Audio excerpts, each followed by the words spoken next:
प्रसादात् भगवते प्रसादो यस्या प्रसादान्नगति कुतयपि ध्येयस्तुभंस्तस्य यशस्त्रिसङ्गं वन्दे गुरो श्रीचरणरविन्दम्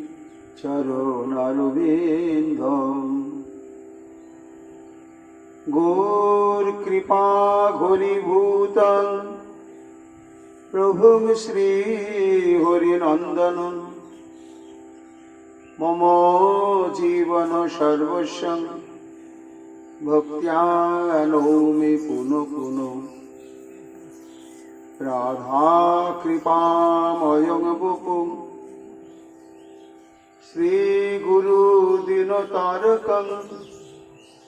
प्रभुं श्री गौरगोपालं भक्त्या नौमि पुनः पुनः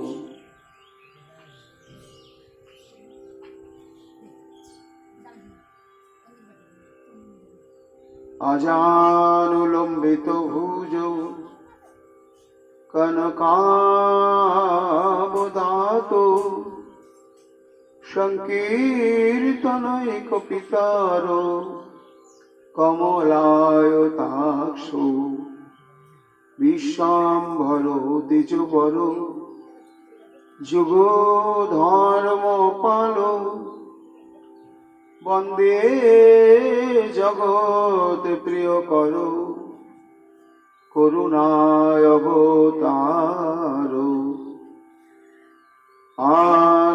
आनन्दलीलामय विग्रहाय हेमावदिव्यच्छवि सुन्दराय तस्मै महाप्रेम रसप्रदाय चैतन्यचन्द्राय नमो नमस्ते निरानन्दमिदं सर्वं प्रेमानन्दस्पदे कृतं जेन तं सततं वन्दे नित्यानन्द जगद्गुरुं श्री अद्वैत नमस्तुभ्यं कलिजनकृपानिधे गौरी प्रेम प्रदानाय श्री सीतापतये नमो राधिनी स्वरूपाय गौरांगसुहृदाय च भक्त शक्ति प्रदानाय गदाधर नमस्तुते प्रणमामि श्रीवासं तमाद्दं पंडितं मुदा श्रीगौरांगो कृपापात्रं कीर्तनानन्दमानसं गौरे प्रेम प्रदावैव सर्वत्र समदर्शिने नारायण सुताय च श्रीमन्नरो हरये नमः बर्हापीडाभिरामं मृगमदतिलकं कुण्डलाक्रान्तगण्डं कञ्जाक्षं कुम्भकण्ठं स्मितसुभगमुखं सादरनस्तवेनं श्यामं शान्तं त्रिभङ्गं रविकरो वसनभूषितं वैजयन्तं वन्दे वृन्दावनस्थयुवतिशतवृतं ब्रह्मगोपालवेशं नमो नलिननेत्राय विनोबाद्यविनोदिने राधाधर सुधापानं शालिने वनमालिनी हे कृष्ण करुणा सिंधु दीनबन्धु जगत्पते गोपेश गोपिकान्त राधाकान्त नमस्तुते মুখং করোতি বাচালং পঙ্গুং লঙ্ঘয়তি গিরিম যৎ কৃপা তমহং বন্দে পরমানন্দ মাধবম। তপ্ত কাঞ্চন গৌরাঙ্গী রাধে বৃন্দাবনেশ্বরী বৃষভানু সুতে দেবী তং নমামি হরিপ্রিয়ে। মহাভাব স্বরূপতং কৃষ্ণ প্রিয়া বরিয়সী প্রেমী ভক্তি প্রদে দেবী রাধিকা তং নমাম্যহম। বন্দে নন্দ ব্রজ স্ত্রীণং আদরেণুমভিঘ্নস যশাং হরিকথোদ্গীতং পুনাতি ভুবনত্রয়म्। চতুর্বদন ব্রহ্মা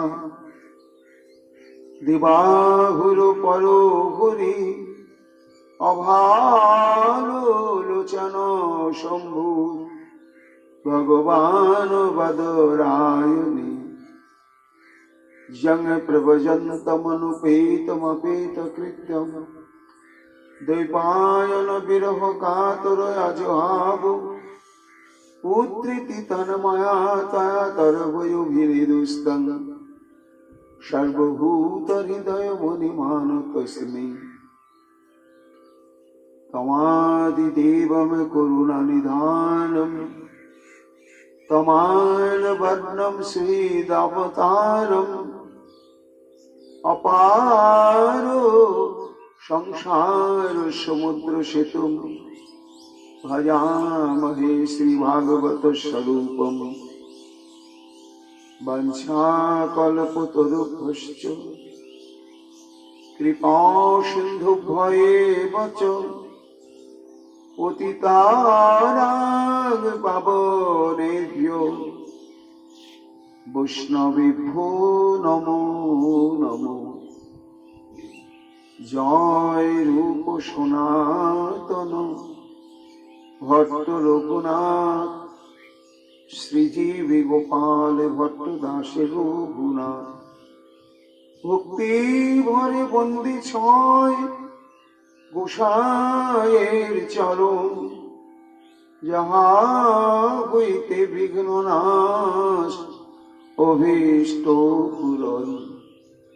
জয় গৌরে ভক্তবৃন্দ গৌর যাদের প্রাণ সবে মিলে দেহ মোরে নিতাই গৌর ভক্তিদান। নিতাই গৌর হরি বল নিতাই গৌর হরি বল নিতাই গৌর হরি বল। জয় জয় নিতাই গৌর হরি হরি বল। ভজরে ভজরে মন সচির দুলাল। ভজরে ভজরে মন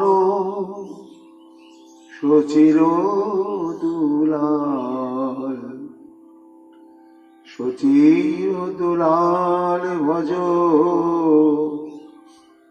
নিতায় দয়াল। ভজরে ভজরে মন সচির দুলাল। এ ঘোর মায়া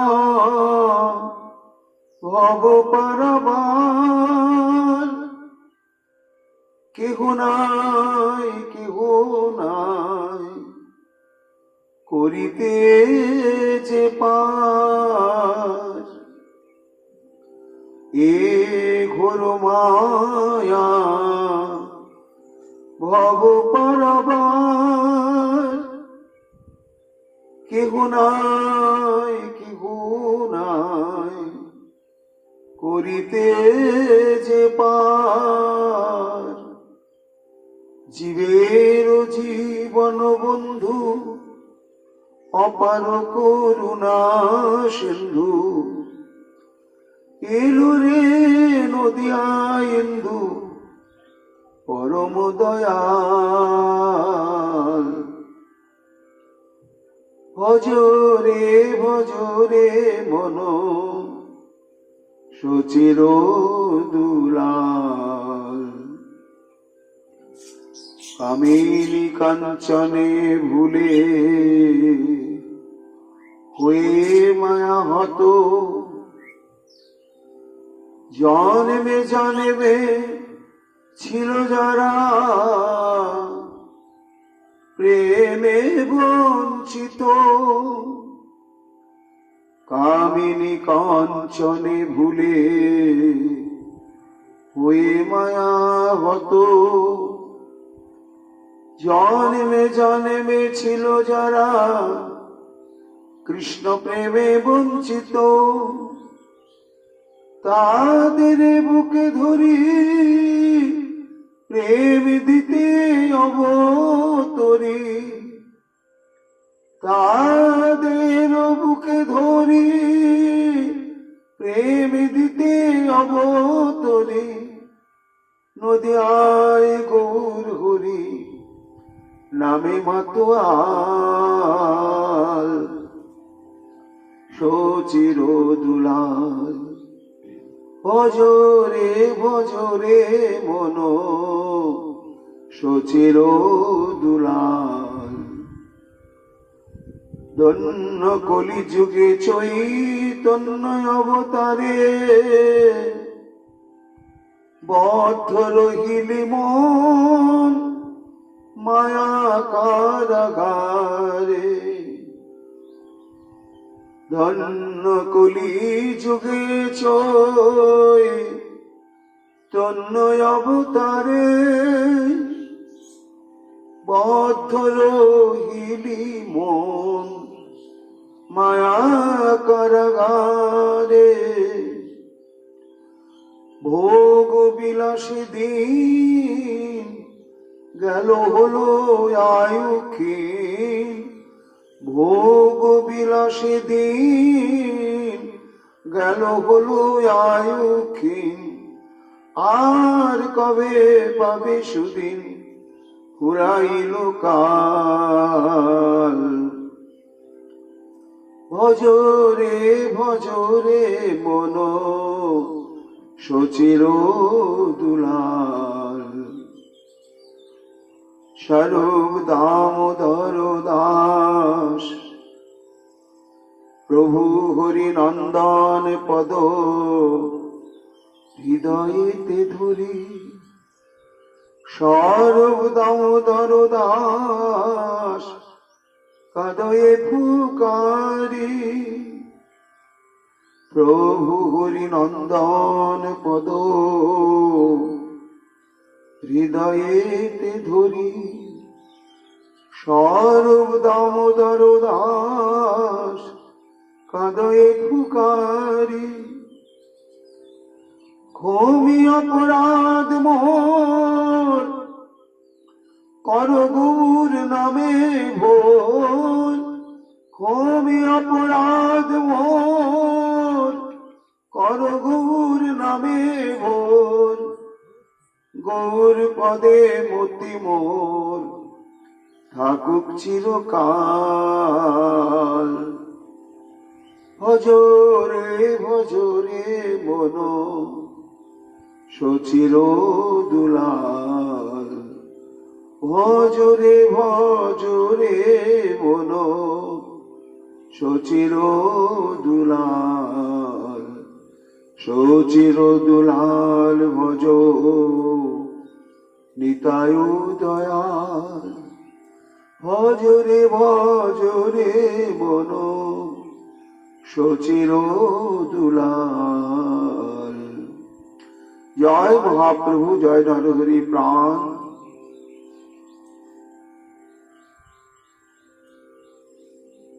জয় জয় মহাপ্রভু, শ্রী গৌর সুন্দর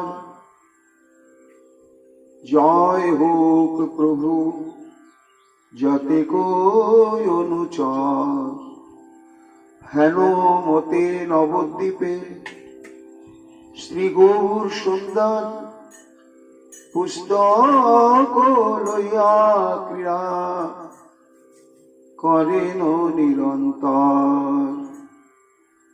কলিযুগ পাবন অবতার প্রেম পুরুষোত্তম অনর্পিত প্রেমদাতা কলিহত জীবের একমাত্র পরিত্রাতা রায়খান মিলিত তনু শ্রীকৃষ্ণ চৈতন্য মহাপ্রভু অশেষ বিশেষ কৃপা ভাজন মহর্ষি কৃষ্ণ দ্বৈপায়ন বেদব্যাস অবতার শ্রীমদ বৃন্দাবন দাস ঠাকুর তাঁর শ্রী শ্রী চৈতন্য ভাগবত গ্রন্থেতে আদি খণ্ডে অষ্টম অধ্যায়ে শ্রীমন মহাপ্রভু সেই বিদ্যা বিলাস লীলা প্রসঙ্গই বর্ণনা করে চলেছেন। শুনতে হবে হরি কথা। হরি কথায় মুক্ত মুমুক্ষ বদ্ধজীবীর একমাত্র অবলম্বন। সৃষ্টিকর্তা ব্রহ্মা দেবগণকে বলছেন,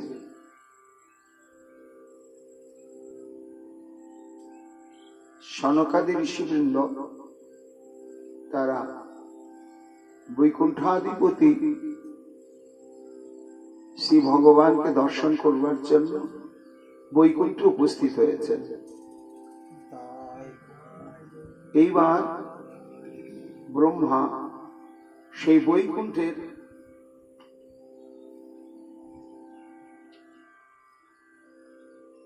বিস্তৃতভাবে বর্ণনা করছেন দেবগণের সম্মুখে। কেন না সেই চিদানন্দময় বৈকুণ্ঠ ধাম অবাং মানুষ গোচরম, দেবগণও সেখানে পৌঁছাতে পারেন না। একমাত্র যাদের সেই ধাম প্রাপ্ত হওয়ার স্বীকৃতি রয়েছে তারাই সেই ধামে যেতে পারেন, দর্শন করতে পারেন এবং শ্রী ভগবানের কৃপা লাভ করতে পারেন। তা সেই বৈকুণ্ঠ প্রাপ্ত হওয়ার অর্থাৎ ভগবত ধাম, এই বৈকুণ্ঠের দুটি স্বরূপ, একটি ঐশ্বর্যাত্মক আর একটি মাধুর্যাত্মক। মাধুর্যাত্মক বৈকুণ্ঠই হচ্ছে বৃন্দাবন, যেখানে কোনো প্রকার কুণ্ঠের অবসর নেই, বরং ঐশ্বর্যের মহাপীঠস্থান যে বৈকুণ্ঠ, সেখানে কিছু কুণ্ঠা তবু রয়েছে, কিন্তু মাধুর্য নিকেতন যে বৈকুণ্ঠ ব্রজধাম, সেখানে কোনো কুণ্ঠাই নেই। তো সেইখানে যাওয়ার, সেই ধাম প্রাপ্ত হওয়ার একমাত্র সহজতম পথই হচ্ছে এই শ্রীহরি ভাগবতী কথা শ্রবণ। জন্ম ব্রজন্তঘ ভিদ রচনানুবাদা শৃণ্বন্তি যে অন্য বিষয়াকু কথা মতিগ্নি যাস্তু শ্রুত্বা হতভোগর্নিভিরাত্মসারা স্তাং স্তাং শিবসন্ত সর্বেষু তমসো হন্ত। ব্রহ্মা বলেন, হে দেবগণ, এই যে সনকাদি আমার মানস পুত্র চারজন, এরা সেই বৈকুণ্ঠে উপস্থিত হয়েছেন। সেই বৈকুণ্ঠ প্রাপ্তির সুকৃতির অধিকারী কারা? যারা সেই ধাম বিহারী শ্রী ভগবানের লীলা কথা শ্রবণে আসক্ত চিত্ত, তারাই সেখানে উপস্থিত হতে পারেন এবং সেবাধিকার নিয়ে সেই বৈকুণ্ঠে অবস্থান করতে পারেন। আর যারা এই যে আমাদের ইন্দ্রিয় এক একটি যোগ্যতা সম্পন্ন, শ্রবণের যোগ্যতা হচ্ছে, কর্ণের যোগ্যতা হচ্ছে শ্রবণ, নাসিকার যোগ্যতা গন্ধ, বাকশক্তির যোগ্যতা হচ্ছে কীর্তন, ত্বগেন্দ্রির যোগ্যতা হচ্ছে স্পর্শগুণ এবং দৃষ্টিশক্তির যোগ্যতা হচ্ছে দর্শন। এই যে যোগ্যতা বা স্বীকৃতি প্রদান করে ইন্দ্রিয় সমূহকে ভগবান দিয়েছেন, তার সার্থকতায় ঠিক ভগবত সম্বন্ধ যুক্ত প্রসঙ্গে। এই জন্য বলছেন, দেখো দেবগণ, জন্ম পর্যন্ত অঘভিদ রচনানুবাদা শৃণন্তি যে অন্য বিষয় কুকথা মতিগ্নি। যারা এই পরম রসায়ন সর্বপাপ বিনাশক সর্বেন্দ্রিয় আহ্লাদক শ্রী গোবিন্দের এই মধুরাতি মধুর লীলা কথা প্রসঙ্গ যারা পরিত্যাগ করে জড় জগতের নানা রকম ঘটনা, হাসি কান্না সুখ দুঃখ বেদনাময় শ্রবণ সুখকর বহু কথাই জগতে রয়েছে, সেই সমস্ত কথা যারা শ্রবণ করাকে জীবনের সার্থকতা মনে করে, সময়ের সদ্ব্যবহার মনে করে, তাদের জীবনের পরিণতি কি? হতভগ নিবিড় আত্মসারা। তারা পরিণামে কি হয় না, এই সমস্ত ইন্দ্রিয়গণকে ভগবত সম্বন্ধ প্রসঙ্গে সংযুক্ত না করার অপরাধে তারা যতই শুদ্ধ সাত্ত্বিক জীবন যাপন করুক না কেন, তারা নিক্ষিপ্ত হয় কোথায় না নরকে। নরক এক একটা ইন্দ্রিয়ের এক এক রকম উদ্দেশ্য ভাগবত বলছেন। বিলেবতরুক্রম বিক্রমানন্দে ন শৃণন্ত কর্ণকুটেষু নরেষু জিহ্বা সতী দার্দুরিক বসুত ন চোপ গায় গাথা। সনকাদি ঋষিবৃন্দ ওই কথাই বললেন সুত গোস্বামীর কাছে যে, হে গুরুদেব, আপনি নিরবচ্ছিন্ন ভাবে শ্রী ভগবানের লীলা কথা বলুন। কেন না, আপনার সঙ্গপ্রভাবে আমরা অনুভব করেছি ইন্দ্রিয়গণের সার্থকতা একমাত্র ভগবত প্রসঙ্গে। বিলেবত উরুক্রম বিক্রমান যে ন শৃণন্তি কর্ণকুটে নরস। অর্থাৎ সেই মানুষের দুটো কান, ওটা অর্থশূন্য দুটো গর্ত ছাড়া কিছু নয়।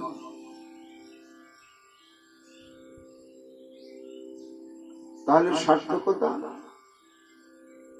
না সেই অনুক্রম অর্থাৎ পরম ঐশ্বর্যশালী অনন্ত লীলা বারিধি শ্রী ভগবানের কথা যারা যে কর্ণ শ্রবণ করে না, শ্রবণ করার জন্য আগ্রহ প্রকাশ করে না, ইচ্ছা প্রকাশ করে না, প্রয়োজন বোধ করে না, সেটি একমাত্র একটি মূল্যহীন গর্ত ছাড়া কিছুই নয়। আর আমার রাধারানী বললেন, কানাখড়ি চিত্র সম জানি হো সেই শ্রবণ, তার জন্ম হইল অকারণ। মধ্যাহ্ন লীলা তুলসীকে পাঠিয়ে দিয়েছেন, বোধ আমার রাধাকুণ্ডে এসেছেন কিনা, আমার জন্য উৎকণ্ঠিত অবস্থা প্রাপ্ত হয়েছেন কিনা জেনে আয়। সাজানো তাম্বুল কাঁথা মালা দিয়ে তুলসীকে পাঠিয়ে দিয়েছেন, কিন্তু বড্ড বিলম্ব ফিরে আসতে। উৎকণ্ঠিত চিত্ত, প্রতিটি মুহূর্তেই রাধারানী নিজের জীবনকে ব্যর্থ মনে করছেন। সখী হে হতবিধি বল, মোর চিত্ত বপু মন সকল ইন্দ্রিয়গণ, কৃষ্ণ বিনা সকলে বিফল। আমার এই চিত্ত মন সর্বেন্দ্রিয়, এই যে গোবিন্দ প্রসঙ্গ থেকে বঞ্চিত অবস্থা, সব মূল্যহীন মনে হচ্ছে।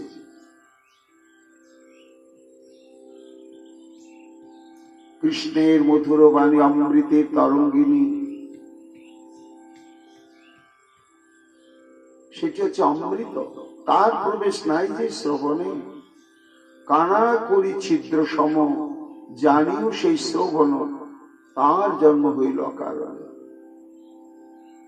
এই জন্য ব্রহ্মা বললেন যে জীবের গন্তব্যস্থলই হচ্ছে সেই নিত্য শাশ্বত ধাম, যদ্গত্বান নিবর্তন্তে, যেখানে পৌঁছালে আর ফেরার প্রয়োজন হয় না। কেন হয় না? না, মানুষ চায় প্রেম আর মানুষ চায় আনন্দ, এবং সে আনন্দ প্রেম আস্বাদনের একটি পরিপূর্ণ যোগ্য জীবন, যে জীবনে কোনো আদি ব্যাধি মৃত্যু জরা কিছুই থাকবে না, সেই স্থানই তো বৃন্দাবন বা বৈকুণ্ঠ। আর সেই ধামে প্রত্যেকটি জীবই পৌঁছাতে পারবে। পৌঁছাতে গেলে উপায় কি? না, ওই হরি কথারূপ যানবাহনকে আশ্রয় করতে হবে নিরন্তর নিরন্তর। এই ভাগবতী কথারূপ,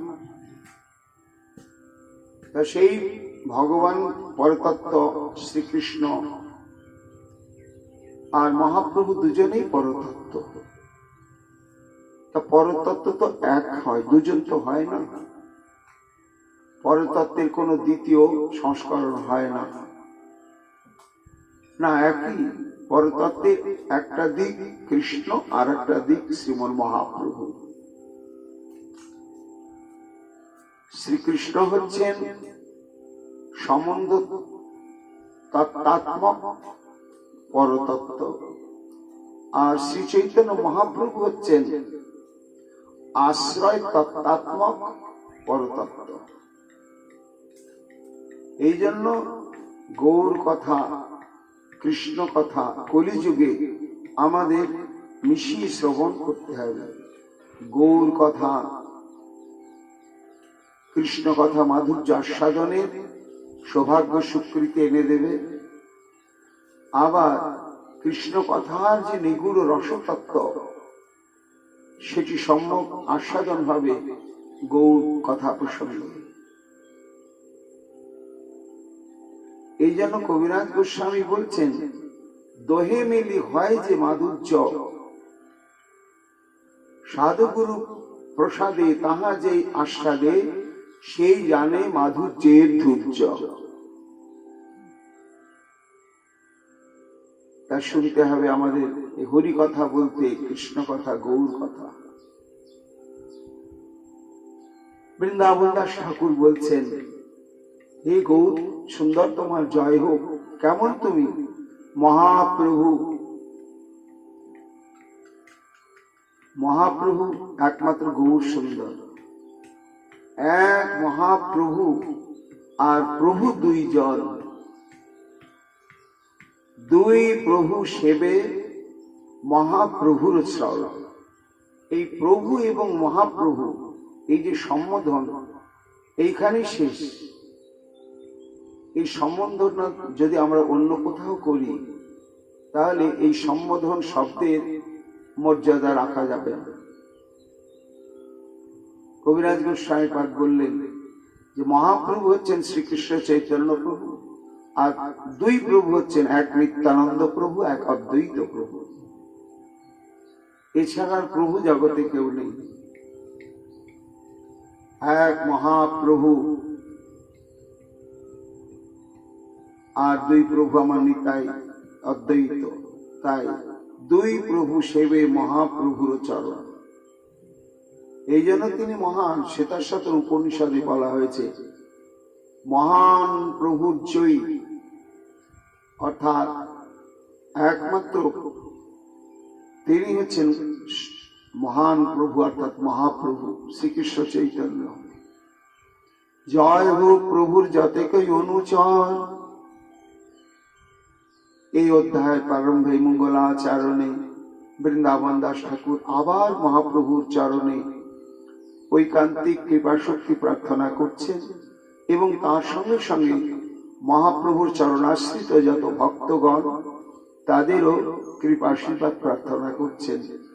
কেন না গুরু বৈষ্ণবের কৃপা এবং ভগবত কৃপা প্রত্যেকেরই কৃপাশীর্বাদের প্রয়োজন রয়েছে।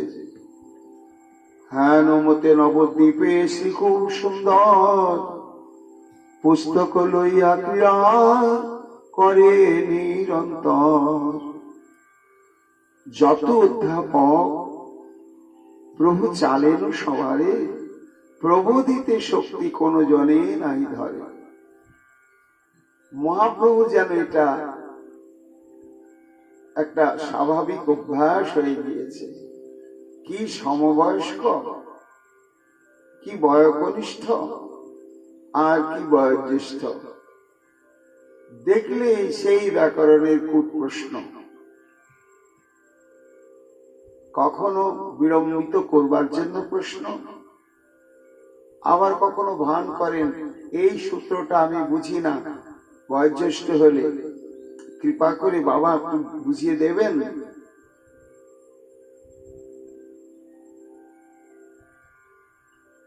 পুস্তক লইয়া ক্রীড়া করে নিরন্তর। ব্যাকরণ শাস্ত্রে সব বিদ্যার আদান, ভট্টাচার্য প্রতিও নাহি তৃণ জ্ঞান। তদানীন্তন কালে এই সংস্কৃত ভাষায় নানা রকম পাঠ্য বিষয় ছিল। তা যারা সামগ্রিকভাবে সমস্ত পাঠ্য বিষয়গুলোই অধিগত করতেন, উপাধি প্রাপ্ত হতেন, তাদেরকে ভট্টাচার্য বলা হতো। এই ভট্টাচার্য উপাধি যারা পেতেন সংখ্যায় অত্যন্ত অল্প, সচরাচর সবাই পেতেন না, এবং যারা ভট্টাচার্য হতেন তাদেরকে সবাই সমীহ করে চলতেন। কিন্তু মহাপ্রভু তাদেরকে যেন তৃণজ্ঞান করেন না। করবেন কেন? মহাপ্রভুকে না সেই আমার গোবিন্দ তো। আর সেই গোবিন্দ সম্পর্কে কি বলা হলো? অদ্বয় জ্ঞান তত্ত্ব ব্রজে ব্রজেন্দ্র নন্দন। যিনি সাক্ষাৎ স্বয়ং অদ্বয় জ্ঞান তত্ত্ব, তা সেই শ্রীকৃষ্ণই তো আমার মহাপ্রভু। কাজেই অধীত বিদ্যায় যারা পাণ্ডিত্য প্রাপ্ত হয়েছেন তাদের সঙ্গে তিনি কি আলোচনা করবেন? সানুভাবানন্দে করে নগর ভ্রমণ, সংহতি পরম ভাগ্যবন্ত শিষ্যগণ। যতক্ষণ টোলে অধ্যাপনা করার দরকার, তারপরে মহাপ্রভু বেরিয়ে পড়েন সমস্ত শিষ্যবর্গকে নিয়ে, অর্থাৎ ছাত্রগণকে নিয়ে নগর ভ্রমণের জন্য। দৈবে পথে মুকুন্দের সঙ্গে দর্শন, হস্ত ধরে প্রভু তানে বলেন বচন। সেই মুকুন্দ দেখছে মহাপ্রভু তো আসছে, পালিয়ে যাওয়ার চেষ্টা করলেন, কিন্তু আজকে মুকুন্দ কিছুতেই পালিয়ে যেতে পারলেন না। মহাপ্রভুকে একেবারে হাতটা ধরে ফেলেছেন। কি মুকুন্দ, আমারে দেখিয়া তুমি কি কার্যে পালাও? আজি আমার প্রভু দিয়া বিনা দেখি যাও। আজ তোমাকে আমি হাতে নাতে ধরেই ফেলেছি মুকুন্দ, কি করে তুমি পালিয়ে যাও? এই মুকুন্দ কি পূর্বলীলায়? না, এই মুকুন্দ হচ্ছে মধুকণ্ঠ নামক বৃন্দাবনের গায়ক, যিনি শ্রী গোবিন্দকে প্রাণ ভরে সঙ্গীত শ্রবণ করাতেন। তিনি নবদ্বীপ লীলাতে হয়েছেন মুকুন্দ দত্ত। এর পরিচয় দিতে গিয়ে এরা দু ভাই, মুকুন্দ দত্ত এবং বাসুদেব দত্ত। চট্টগ্রাম ও দেশে চক্রশালা গ্রাম হয়, সম্ভ্রান্ত দত্ত অম্বষ্ট তাহে খ্যাত হয়। সেই বংশে জন্মিলা দুই ভাগবত, শ্রী মুকুন্দ দত্ত আর বাসুদেব দত্ত। বাসুদেব জ্যেষ্ঠ আর মুকুন্দ কনিষ্ঠ হন। দুই আসি নবদ্বীপে বাস করিলেন। এইবার হাতে নাতে ধরা পড়েছে। আজকে তোমাকে আমি ছাড়ব না, তোমার সঙ্গে আমি তর্কযুদ্ধ করব, দেখি তুমি আমার হাত থেকে কি করে পালিয়ে যাও। মনে ভাবে মুকুন্দ আজ চিনিব কেমনে, ইহান অভ্যাস সবে মাত্র ব্যাকরণে। মুকুন্দ তো পণ্ডিত এবং মেধাবী, আবার কৃষ্ণ ভক্তি রসে একেবারে পরিষিক্ত চিত্তবৃত্তি সম্পন্ন। মুকুন্দ ভাবছে আর উপায় নেই, ধরা তো পড়েই গিয়েছি, কিন্তু আমিও ছাড়ব না। দেখি নিমাই পণ্ডিত, তুমি তো হচ্ছে ব্যাকরণের পণ্ডিত, আবার যদি পানিনি পড়তে তাও বোঝা যেত, কারণ ব্যাকরণের মধ্যে সব থেকে বৃহৎ, গভীর তাৎপর্যপূর্ণ এবং সুপ্রাচীন ব্যাকরণ হচ্ছে, আদি ব্যাকরণ হচ্ছে পানিনি। কিন্তু মহাপ্রভু কলাপ নামক ব্যাকরণে তিনি উপাধি প্রাপ্ত, সবাই তা জানে। এবার মুকুন্দ মনে মনে ভাবছে, আজকে তোমাকে আমি দেখাবো মজা। তুমি তো ব্যাকরণীয় পণ্ডিত, আর আমি তো ব্যাকরণ কবে অধ্যয়ন শেষ করে যে উদ্দেশ্যে ব্যাকরণ পড়া হয়, সেই উদ্দেশ্যের পথে আমি অনেক অগ্রসর হয়েছি। ব্যাকরণ পড়ার পরে কেউ বেদ পড়ে, কেউ দর্শন পড়ে, কেউ ন্যায় পড়ে, কেউ অলঙ্কার পড়ে, কেউ কাব্য পড়ে, কেউ আয়ুর্বেদ শাস্ত্র পড়ে। এই সমস্ত সংস্কৃত শাস্ত্র পড়তে গেলে প্রাথমিক অবস্থায় ব্যাকরণ জানতে হয়। তো আমি তো আগেই ব্যাকরণ পাশ করার পরে আমি এখন অলঙ্কার করি। ঠেকাই আজি জিজ্ঞাসিয়ায় অলঙ্কার, মোর সনে যেন গর্ব না করে আর। তুমি তো ব্যাকরণের পণ্ডিত, এইবার তোমার সঙ্গে আমি দেখো কি করি। তখন অলঙ্কার শাস্ত্রের একেবারে রহস্যময় অনেক তত্ত্ব সিদ্ধান্ত জিজ্ঞাসা করলেন মহাপ্রভুকে। এবং মুকুন্দ নিশ্চিত ছিলেন যে মহাপ্রভু উত্তরই দিতে পারবেন না, তাই লাগিলা জিজ্ঞাসা প্রভু মুকুন্দেরও শনে। প্রভু খণ্ডে যত অর্থ মুকুন্দ বাখানে। মুকুন্দ আশ্চর্য, যত যত অলঙ্কার শাস্ত্রের নিগূঢ় সূত্র সিদ্ধান্তাদি বিচার তুলে তুলে ধরছেন, আর কি প্রাঞ্জল ভাবে মহাপ্রভু সমস্তই ব্যাখ্যা করছেন। মুকুন্দ বলেন, ব্যাকরণ শিশু শাস্ত্র, বালকে সেই আর বিচার করে মাত্র। অলঙ্কার বিচার করিব তোমা সনে, প্রভু কহে বুঝ তোর যথালয় মনে। বিষম বিষম যত কবিত্ব প্রকার, পড়িয়া মুকুন্দ জিজ্ঞাসয়ে অলঙ্কার। শব্দালঙ্কার, অর্থালঙ্কার, বাক্যালঙ্কার, বহু বহু অলঙ্কার, ছন্দ ইত্যাদি, সেই সমস্ত খুব রহস্যময় সিদ্ধান্ত জিজ্ঞাসা করছেন। মুকুন্দ স্থাপিতে নারে প্রভুর খণ্ডন, হাসিয়া হাসিয়া প্রভু বলেন বচন। আজি ঘরে গিয়া ভালো মতে পুঁতি চাহ, কালী বুঝি বাও ঝাঁট আসিবারে চাহ। হারিয়ে দিলেন মহাপ্রভু। শেষে হার স্বীকার করতে বাধ্য হলেন মুকুন্দ। হারিয়ে দিয়ে বলছে, কি মুকুন্দ, শেষ? ভান্ডারে আরো কিছু আছে? যাও, আজকের মতো ছেড়ে দিলাম। আবার তুমি অলঙ্কার শাস্ত্র নিয়ে সারা রাত্রি ধরে একটু চর্চা করো, কালকে আবার তোমার সঙ্গে আমার আলোচনা হবে। মুকুন্দ তো আশ্চর্য, এ তো ব্যাকরণের পণ্ডিত, কিন্তু এই সমস্ত নিগুড় অলঙ্কার শাস্ত্রের তত্ত্ব কি করে অধিগত করেছে কে জানে। চলিলাম মুকুন্দ লই চরণের ধুলি, মনে মনে চিন্তায় মুকুন্দ কুতূহলী। মনুষ্যের এ মতো পাণ্ডিত আছে কোথা, হেন শাস্ত্র নাহি কো অভ্যাস নাহি যথা।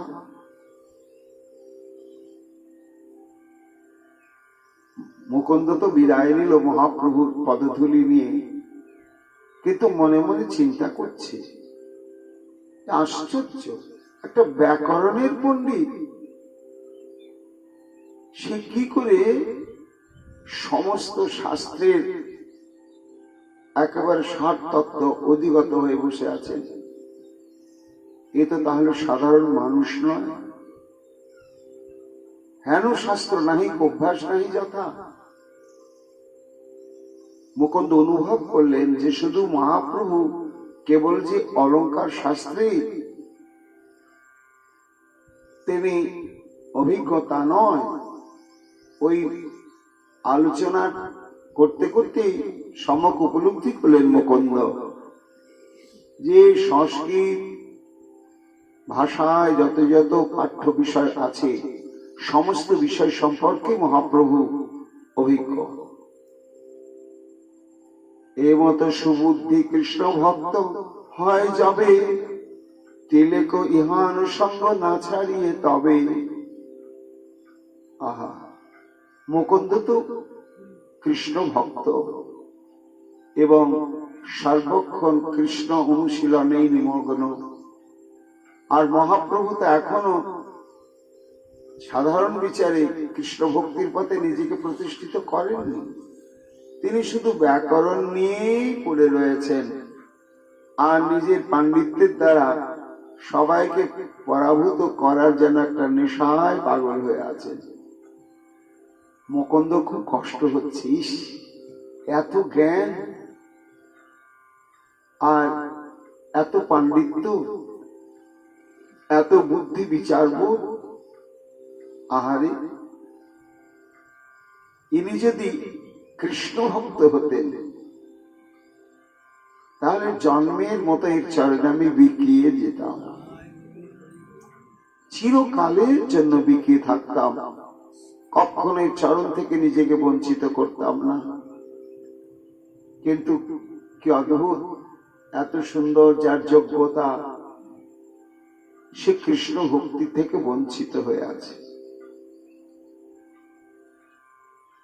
এমন তো সুবুদ্ধি, সুবুদ্ধি বলতে কাকে সুবুদ্ধি বলা হয় না, সংসারে এসে যিনি তত্ত্ব জিজ্ঞাসা হন যে এলাম তো, এবার আমার কর্তব্য কি? এই গতানুগতিক স্রোতে চলা, সেই বড় হও, টাকা রোজগার করতে শিখো, তারপরে সংসার করো, সন্তান সন্ততি সৃষ্টি করো, আবার তাদেরকে নিজের পায়ে দাঁড় করা, তারপর একদিন চলে যাও। এই কি জীবনের উদ্দেশ্য?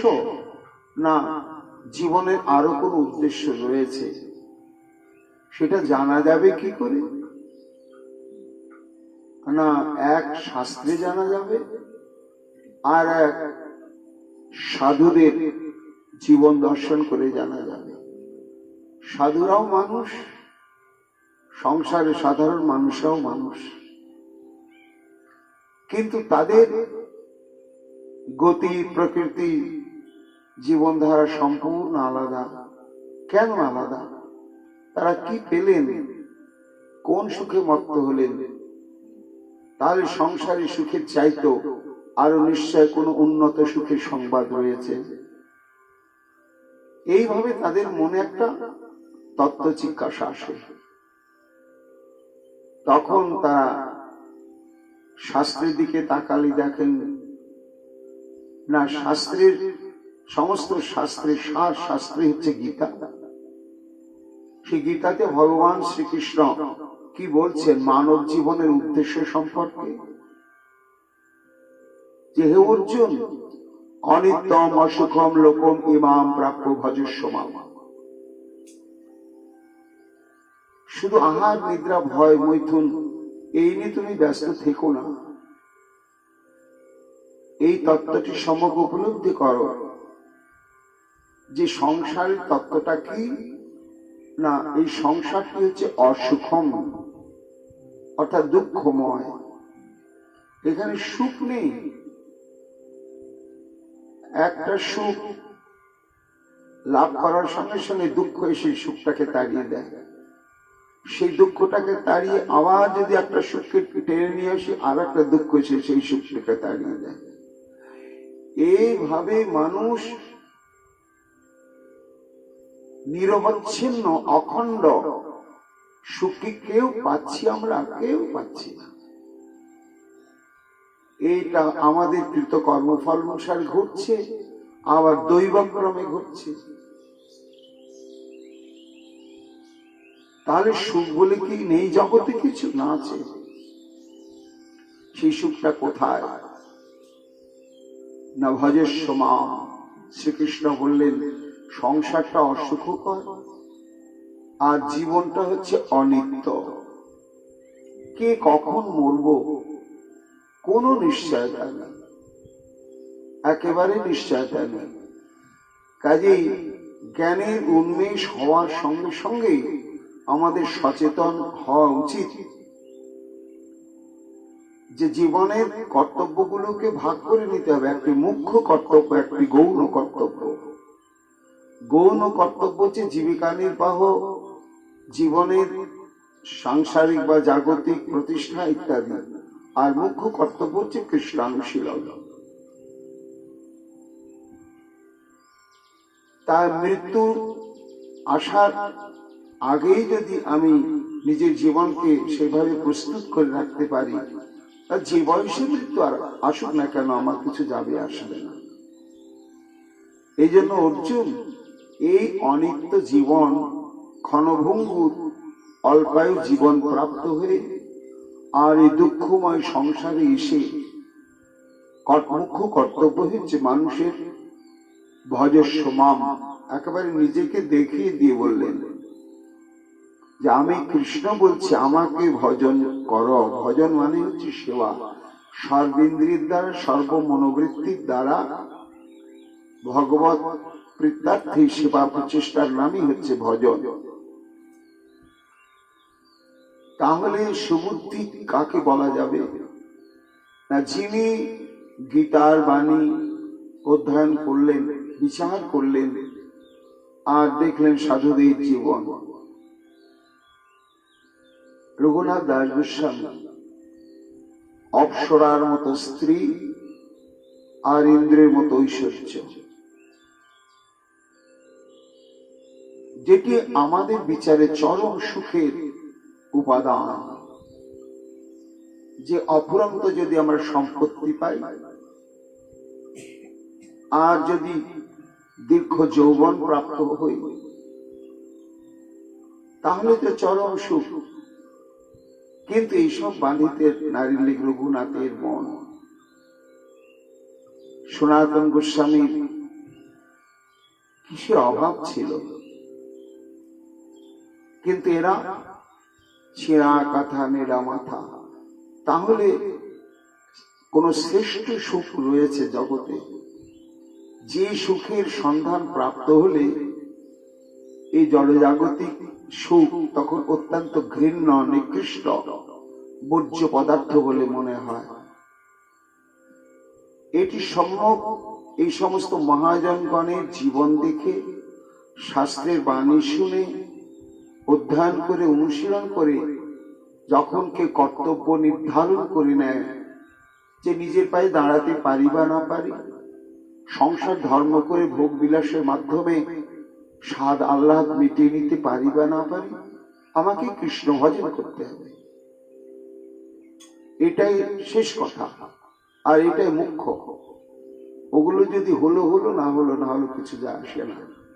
এই কৃষ্ণ ভজন করবার জন্য যখন সুদৃঢ় মতি প্রাপ্ত হলো, তখন তাকে বলা হবে সুবুদ্ধি। এর মতো সুবুদ্ধি কৃষ্ণ ভক্ত হয় যাবে। মুকুন্দ ওটাই চিন্তা করছে যে একজন মূর্খ সে যদি কৃষ্ণানুশীলন করে, সে কি সিদ্ধি লাভ করবে না? করবে। কিন্তু এই যে ভজনের চরম কথা, তত্ত্ব, সে অত জানতে পারবে না। তার জন্য জাগতিক বিদ্যার প্রয়োজন রয়েছে। আমরা দেখছি এই যে মহাপ্রভুর যত পরিকর বৃন্দ, দ্বাদশ গোপাল, ৬ চক্রবর্তী, ৬৪ মহন্ত ইত্যাদি ইত্যাদি, এরা কিন্তু কেউ মূর্খ ছিলেন না, কেউ না। প্রত্যেকে মহামহা পণ্ডিত এবং শাস্ত্রজ্ঞ, প্রত্যেকে। কি দীন দরিদ্র কোন পরিকর কিংবা রাজাদি আর যাই হন না কেন, কি ত্যাগী হন কিংবা গৃহী হন, মহাপ্রভুর যত পরিকর বৃন্দ সবাই মহাপণ্ডিত। হরিদাস ঠাকুর তো দিগ্গজ পণ্ডিত ছিলেন, নিজে পড়িয়েছেন অদ্বৈত আচার্য হরিদাস ঠাকুরকে। তাহলে বিদ্যার প্রয়োজন কেন?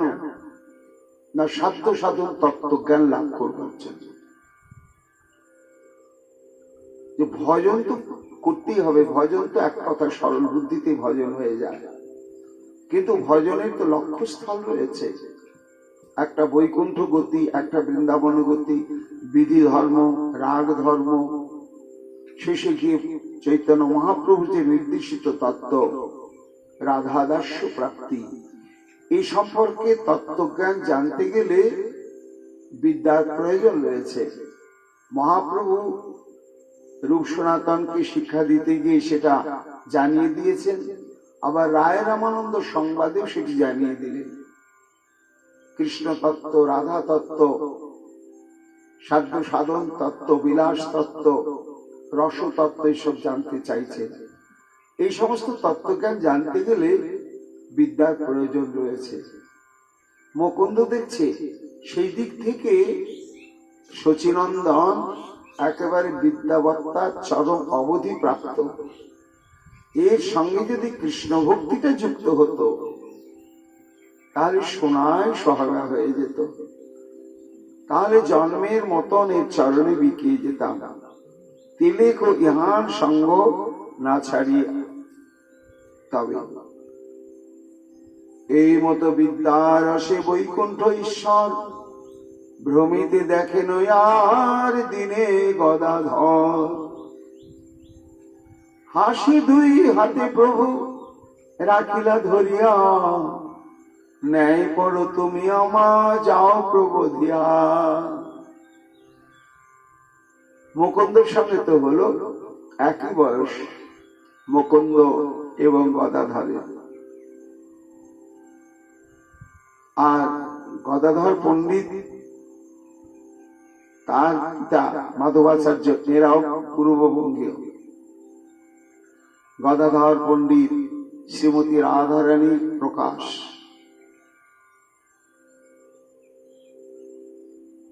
রাধার শক্তির পূর্ণ প্রকাশ হচ্ছে গদাধর পণ্ডিত, এবং ন্যায় নিয়ে পড়াশোনা করতেন। কত বড় পণ্ডিত! ন্যায় পড়া চারটিখানি কথা নয়। আগে তর্কশাস্ত্র সম্পূর্ণরূপে অধ্যয়ন করতে হয়, অনুশীলন করতে হয়, তাতে যথার্থ জ্ঞান অর্জন করতে হয়, তবে ন্যায় পড়তে হয়। মহাপ্রভু গদাধরকে ধরে ফেলেছেন, এই গদাধর, তুমি তো ন্যায় পড়ো, হ্যাঁ? তাহলে তোমাকে ন্যায় শাস্ত্রে কিছু প্রশ্ন করি, দেখি তুমি কিরকম পড়াশোনা করো। জিজ্ঞাসা গদাধর বলেন বচন, প্রভু বলে কহ দেখি মুক্তির লক্ষণ। এখন হাতে নাতে ধরা পড়ে গিয়েছি। গদাধর ভাবছে, যাক, আমি যে ন্যায় পড়ি প্রভু তো জানি। তাহলে প্রভু তুমি কি জানতে চাও, কি জিজ্ঞাসা করো। তখন বলো, তুমি যে ন্যায় পড়ো, ন্যায় শাস্ত্রে মুক্তির কি সংজ্ঞা দেওয়া হয়েছে? মুক্তি বলতে কি বোঝা যায়? কাকে মুক্তি বলে? মুক্তি পাওয়ার যোগ্য কে? শাস্ত্র অর্থ যেন গদাধর বাখানিলাম, প্রভু বলে ব্যাখ্যা না করিতে জানিলা। এখন মুক্তি সম্পর্কে ন্যায় শাস্ত্রে যত যত সিদ্ধান্ত ইত্যাদি বলা হয়েছে, এবং টিকাকারগণ সেই সমস্ত বক্তব্যের ব্যাখ্যা করেছেন, সেটি গদাধর পণ্ডিত অধিগত করেছেন, আর সেটি অনুভব করেছেন। সেটি তাই প্রকাশ করে বললেন যে, দেখো নিমায় পণ্ডিত, এই মুক্তি হচ্ছে, গদাধর বলে আত্যন্তকি দুঃখ নাশ, ইহাকে শাস্ত্রে কহে মুক্তির প্রকাশ। মুক্তি কাকে বলে? না, মানুষের আছে দুঃখ। এই দুঃখ তিন প্রকার: আদি ভৌতিক, আদি দৈবিক এবং আধ্যাত্মিক। আদি ভৌতিক হচ্ছে জাগতিক বা দেহ সংক্রান্ত যত রকম আদি ব্যাধি ইত্যাদি। আর আধ্যাত্মিক দুঃখ হচ্ছে মানসিক শান্তি। কারো শরীর রোগ নেই এবং দারিদ্রতার কোনো যন্ত্রণা নেই, কিন্তু ভগবান তাকে এমন একটা মানসিক অশান্তি দিয়ে রেখে দিয়েছেন, সে প্রতি মুহূর্তে যাচ্ছে আত্মহত্যা করতে। এটা মানসিক দুঃখ। আবার কারো মানসিক দুঃখ থাকে না, এই অভাব অনটন, ব্যারাম সেরাম ইত্যাদি দুঃখে জর্জরিত। এগুলোকে বলা হচ্ছে আদি ভৌতিক দুঃখ এবং আধ্যাত্মিক দুঃখ। আর একটা হচ্ছে আদি দৈবিক দুঃখ। এই দুঃখটা এখন বর্তমানে আমাদের চলছে, সেটা হচ্ছে যে করোনা ভাইরাস। এটা আদি দৈবিক দুঃখ।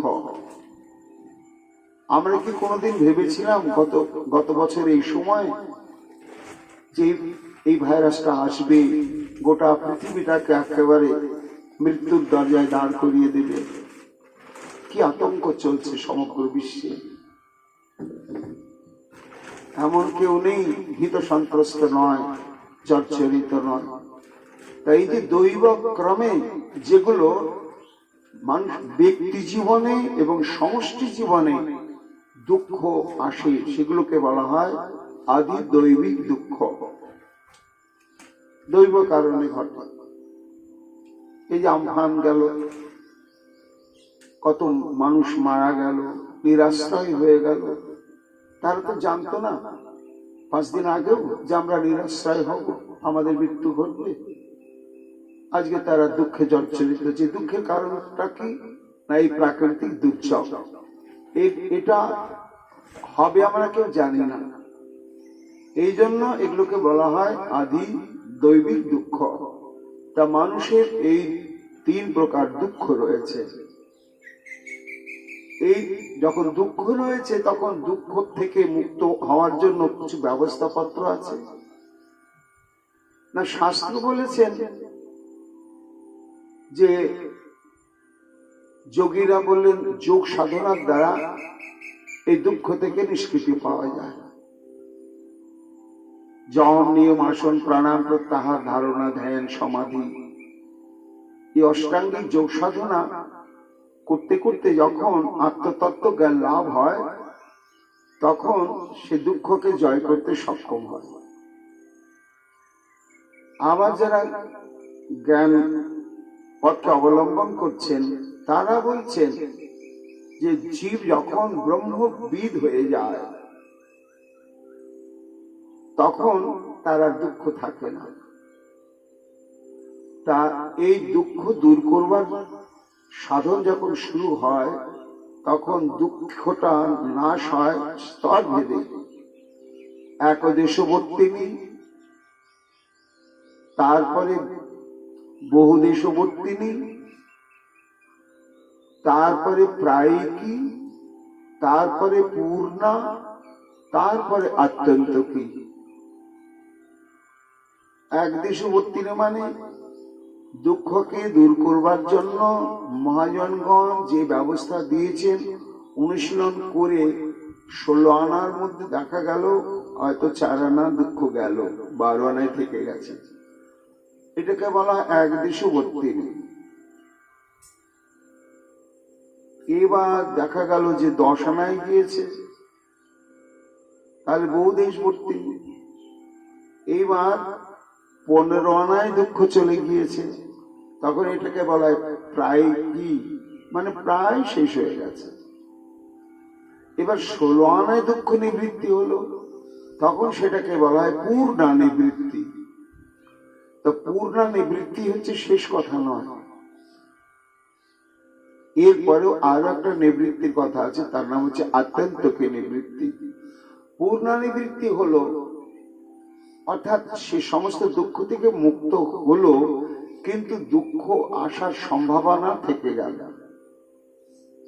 দুঃখগুলো চলে গেল ঠিক, কিন্তু আসবে না এটা বলা যাবে না।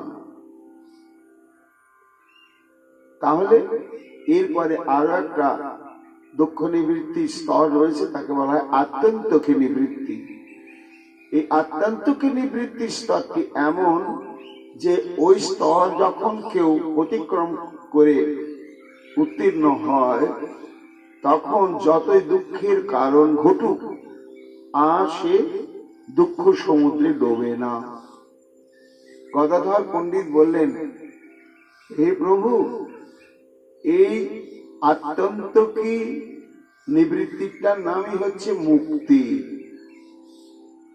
মহাপ্রভু বললেন, তুমি বুঝতেই পারলে না। আসল তত্ত্বটা কোথায় জানো? দুঃখ নিবৃত্তিটাই মানুষের কাম্য নয়। মানুষের পুরুষার্থটি আছে অন্য স্থানে। না, একটি মানুষ সমস্ত দুঃখ থেকে মুক্ত হলো, তারপর তার কি লাভ? সে কি করবে তখন? সুখের সমুদ্রে ডুবেই থাকবে। এই জন্য প্রকৃত মুক্তি হচ্ছে সমস্ত কর্মবন্ধন থেকে নিজেকে মুক্ত করে যখন ভক্তির পথে নিজেকে সুপ্রতিষ্ঠিত করে ভগবানের সঙ্গে প্রেমের সম্পর্ক গড়ে তুলে প্রেম সেবার অধিকার প্রাপ্ত হয়, তখনই হচ্ছে প্রকৃত মুক্তি। এইভাবে গদাধর পণ্ডিতকে হারিয়ে দিলেন। নানা রূপে দোষে প্রভু সরস্বতীর প্রতি, হেন নাই তার কি যে করিবে স্থিতি। হেন জন নাহি কজে প্রভু সনে বলে, গদাধর বলে আজি বর্তি পালা এলে বাপ্পারে বাবা। এর সঙ্গে তর্কে পারা যাবে না। এ হয় কে নয়, নয় কে হয় করে দিচ্ছে, এমন যুক্তি জাল বিচার করে তাড়াতাড়ি পালিয়ে যেতে পারলে ভালো। প্রভু বলে, গদাধর আজি যাহ ঘর, কালি বুঝি বাও তুমি আসিও সত্তর। কালকে তোমার সঙ্গে আমার বোঝাপড়া হবে, তুমি যাও। নমস্করি গদাধর চলিলেন ঘরে, ঠাকুর ভ্রমেন স্বল্প নগরে নগরে। পরম পণ্ডিত জ্ঞান হইল সভার, সবে করেন দেখি সম্ভ্রময় অপার। সারা নবদ্বীপের নগরে নগরে নগরে নগরে, মানে বিরাট শহর তো, শহরে আবার সব আলাদা আলাদা ভাগ রয়েছে, পাড়া পাড়া, সর্বত্রই পরিভ্রমণ করেন মহাপ্রভু। মহাপ্রভুর এই উদ্ধত্ত বিদ্যা গর্ব মানুষ ভুল কিছু দেখে না। কেন না? সিদ্ধান্তগুলো অভ্রান্ত বলেনি। সে যে একজন ব্যাকরণের পণ্ডিত হয়েও সংস্কৃত সাহিত্যের সমস্ত বিষয়বস্তুর উপরে তার যে এত বড় দক্ষতা, সিদ্ধান্ত জ্ঞান, এটা তো স্বীকার করতেই হবে এই বয়সে। এই জন্য মহাপ্রভুর বিদ্যাবত্তার প্রতি সমগ্র নবদ্বীপে পণ্ডিত মহলেরই একটা শ্রদ্ধা রয়েছে। পরম পণ্ডিত জ্ঞান হইল সবার, সবেই করেন দেখি সম্ভ্রম পার। বিকালে ঠাকুর সর্ব পড়ুয়ার সঙ্গে, গঙ্গা তীরে আসি বৈশেন মহারঙ্গে। বিকাল হলে আমরা এই চৈতন্য ভাগবতের পরিপ্রেক্ষিতে জানতে পারি যে সেই সময় বোধহয় একটা নিয়মই ছিল যে বিকাল থেকে আরম্ভ হতো, রাত্রি 1 প্রহর কাল পর্যন্ত গঙ্গার তীরে তীরে সভা বসত, আলোচনা চক্র, যাদের যাদের সঙ্গে যেমন যেমন গোষ্ঠী, যাদের যাদের যা যা আলোচ্য বিষয়, ওইখানে চর্চা চলতে গঙ্গার তীরে বসে বসে। এটা তখনকার নবদ্বীপের মনে হয় একটা বিশেষ নিয়ম ছিল, নিত্য নিয়ম ছিল। মহাপ্রভু বিকালে ঠাকুর সর্বপড়ুয়ার সঙ্গে গঙ্গা তীরে আসি বৈশেন মহারঙ্গে। সিন্ধু সুতা সেবিত প্রভুর কলেবর, ত্রিভুবনে অদ্বিতীয় মদন সুন্দর। গঙ্গার তটে যখন বসেন, এবার মহাপ্রভুর বিবাহিত জীবন। আগে তো মাতৃসেবা নেই, নিজে ব্যস্ত ছিলেন, কাজে নিজের দেহ পরিচর্যা অবসর ছিল না। এইবার লক্ষ্মীপ্রিয়া ঠাকুরানী এসেছেন, তিনি সাক্ষাৎ লক্ষ্মী। বৃন্দাবন দাস ঠাকুর বলছেন, সিন্ধু সুতা সেবিত প্রভুর কলেবর। তাই সিন্ধু মানে সমুদ্র, সুতা মানে কন্যা। লক্ষ্মী দেবী তো সমুদ্রের কন্যা, কেননা সমুদ্র মন্থনের সময় লক্ষ্মী দেবী সমুদ্র গর্ভ থেকে উত্থিত হয়েছিলেন এবং তখন প্রভু লক্ষ্মী দেবীকে গ্রহণ করেছিলেন। তো সেই থেকে লক্ষ্মী দেবীর একটি পরিচয়, তিনি সিন্ধু সুতা। তো এখন লক্ষ্মীপ্রিয়া শ্রীমন মহাপ্রভুকে এবার পরিচর্যার সেবা করেন। কেশ ভালো করে বেঁধে দেন, অঙ্গরাজদের বিভিন্ন অঙ্গরাগ দিয়ে প্রভুর অঙ্গ প্রত্যঙ্গ সুসজ্জিত করে দেন। এই জন্য আগের চেয়ে বিবাহের পরে মহাপ্রভুর দৈহিক সৌন্দর্য মাধুর্য আরো যেন বেড়ে গিয়েছে। ত্রিভুবনে অদ্বিতীয় মদন সুন্দর। মহাপ্রভুকে দেখে ভোলে না জগতে এমন কেউ নেই। চতুর্দিকে বেরিয়া বৈশেন শিশুগণ, মধ্যে শাস্ত্র ব্যাখ্যানেন শ্রী শচীনন্দন। মহাপ্রভু তার নিজের গোষ্ঠী নিয়ে চিরাচরিত নিয়ম অনুসারে ওই শাস্ত্র অনুশীলনে হয়। মনোরম গঙ্গার তীর, খোলা জায়গা, প্রাকৃতিক পরিবেশ, আর সেই মৃদুমন্দ পবন বইছে, এক অদ্ভুত পরিবেশ। সেখানে বসে অনর্গলে বিদ্যা চর্চাই চলে মহাপ্রভু, আর অন্য কিছু চর্চা না। সব এক এক ধরনের ছাত্রদের নিয়ে এক একটা বিষয় প্রসঙ্গ নিয়ে তাদের সঙ্গে চর্চা করছেন। বৈষ্ণব সকল সবে সন্ধ্যাকাল হইলে আসিয়া বৈশেন গঙ্গা তীরে কুতূহলে।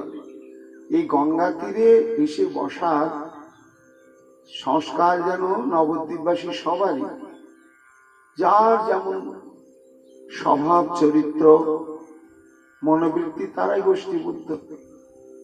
ওইদিকে ব্যাকরণ চর্চা করছেন মহাপ্রভু, আরো কোথাও অধ্যাপক বৃন্দ তাদের সমস্ত ছাত্রবৃন্দদের নিয়ে তার তার বিষয়বস্তু নিয়ে সেখানে আলোচনা করছেন। তেমনি যারা বৈষ্ণব শ্রী ভগবানের নাম গুণানুকীর্তন, লীলা কথা শ্রবণ কীর্তন ছাড়া থাকতে পারেন না, তারাও গঙ্গা তীরে এসে ওই শ্রীমদ ভাগবতের একটা শ্লোক নিয়ে আলোচনা, চর্চা, আস্বাদন, ভাব বিকার ইত্যাদি শুরু।